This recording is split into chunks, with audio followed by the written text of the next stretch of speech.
Saudação de paz a você que vai assistir esse vídeo.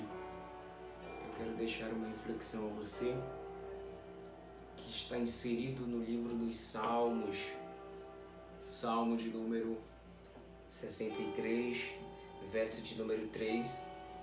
O salmista foi bem taxativo quando ele diz: porque a tua graça é melhor do que a vida, os meus lábios te louvam. Meditar nos salmos é fazer uma viagem nesses cânticos que é entoada a Deus como instrumentos de cordas. Meditar nos salmos é compreender este universo de adoração, de gratidão, de emanação da criação pelo Criador.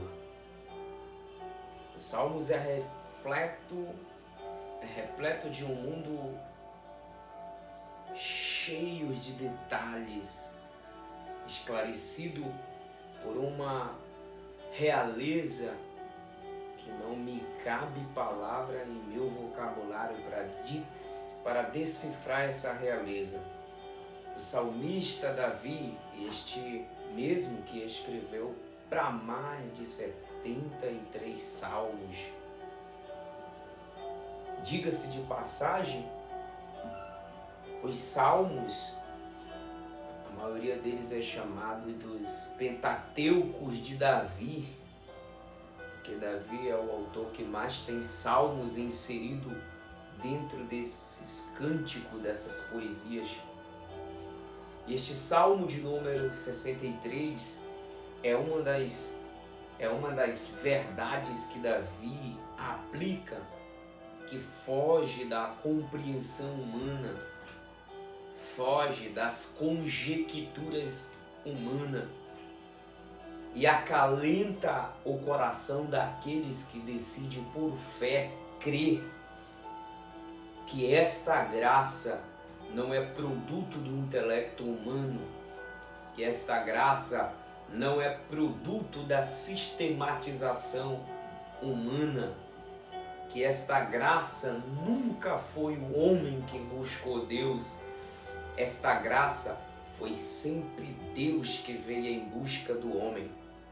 Então, eu estou diante de um texto que causa uma complexidade na vida do homem que tenta ser sistemático em tudo, na vida do homem que quer ser o centro das atenções, na vida do homem que quer ser o produto do meio.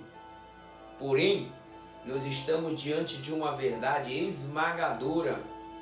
O salmista Davi, este personagem que pertence ao primeiro testamento da Bíblia, chamado para nós cristãos do Antigo Testamento. Esse primeiro testamento, escrito por Davi, mostra-nos um exemplo claro e vivo de uma pessoa que, independente da cultura em que ele viva, independente da situação em que ele possa passar, ele, quando é chamado por Deus, quando é escolhido por Deus, ele carrega dentro de si o sentido intrínseco, o sentido profundo do que é ser amado por aquele que nos amou bem antes da fundação do mundo. O salmista relata neste salmo a profundeza do relacionamento de Deus conosco, com a forma como ele chama o homem para o arrependimento. Pois o salmista diz que a ideia em que ele passa é que ele é um homem do Antigo Testamento vivendo um Novo Testamento no Antigo Testamento. Davi é um personagem tão extraordinário que, se você observar nas paradas, nos semáforos da vida, Davi está lá com os seus salmos, sempre explicitado descrito, falado, pronunciado e etc. Porém, o que me chama a atenção é que Davi era um homem da antiga aliança, vivendo a nova aliança dentro da cultura da antiga aliança. Pois ele traz para nós uma conotação tão vívida, tão clara do que é a graça de Deus. Graça é o querigma, é o favor, graça é dom, dom é graça, é a dádiva de Deus dado pelo Supremo Criador de todas as coisas, quer visíveis e quer invisíveis.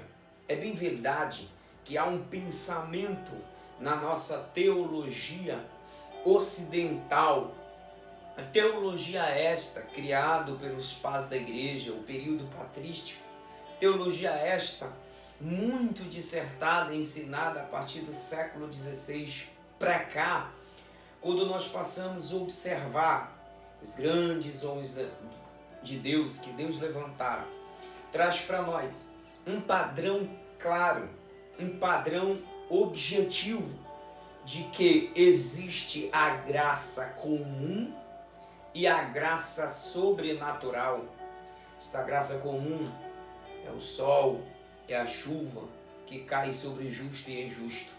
Porém, este que vos fala, na minha concepção, esta graça comum foge dos padrões do que é a graça de Deus. Eu prefiro taxar que não há ideia entre a graça sobrenatural e a graça comum. Para mim, todas são graça, todos são favores, favores imerecíveis.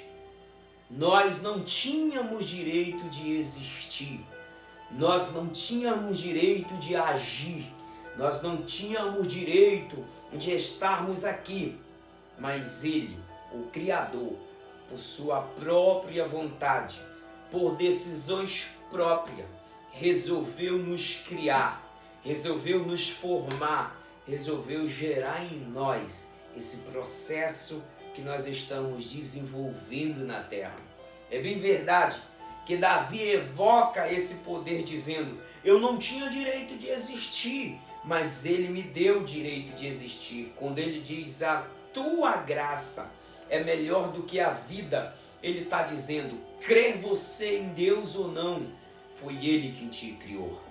Só que há uns que decidem por fé tomar posse desta graça, deste favor, que não é merecível, não tem como trocar. Eu pela fé creio, eu pela fé absorvo que o meu nome está escrito no livro da vida e todos os meus pecados são e estão perdoados em Cristo Jesus.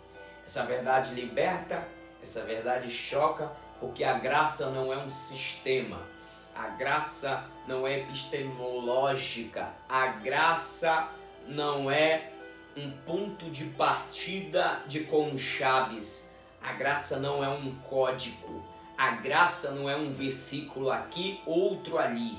A graça é a explosão do amor de Deus, dando vida para quem não merece vida, salvando quem não merece ser salvo, perdoando quem não é para ser perdoado, libertando quem não é para ser liberto. Então você que vai assistir esse vídeo, lembra-se, é por causa da graça que eu e você estamos compartilhando e comungando desta mesma ideia, deste mesmo princípio, desta mesma convicção, que sem a graça de Deus, este mundo, campeão, já teria explodido.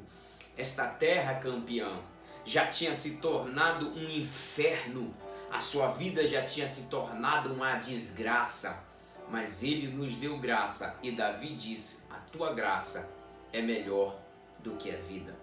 Partindo desse princípio, ele diz, e eu, Senhor, te louvarei, eu te exaltarei. Ele diz assim, os meus lábios te louvam. A tua graça é melhor do que a vida, e os meus lábios te louvam.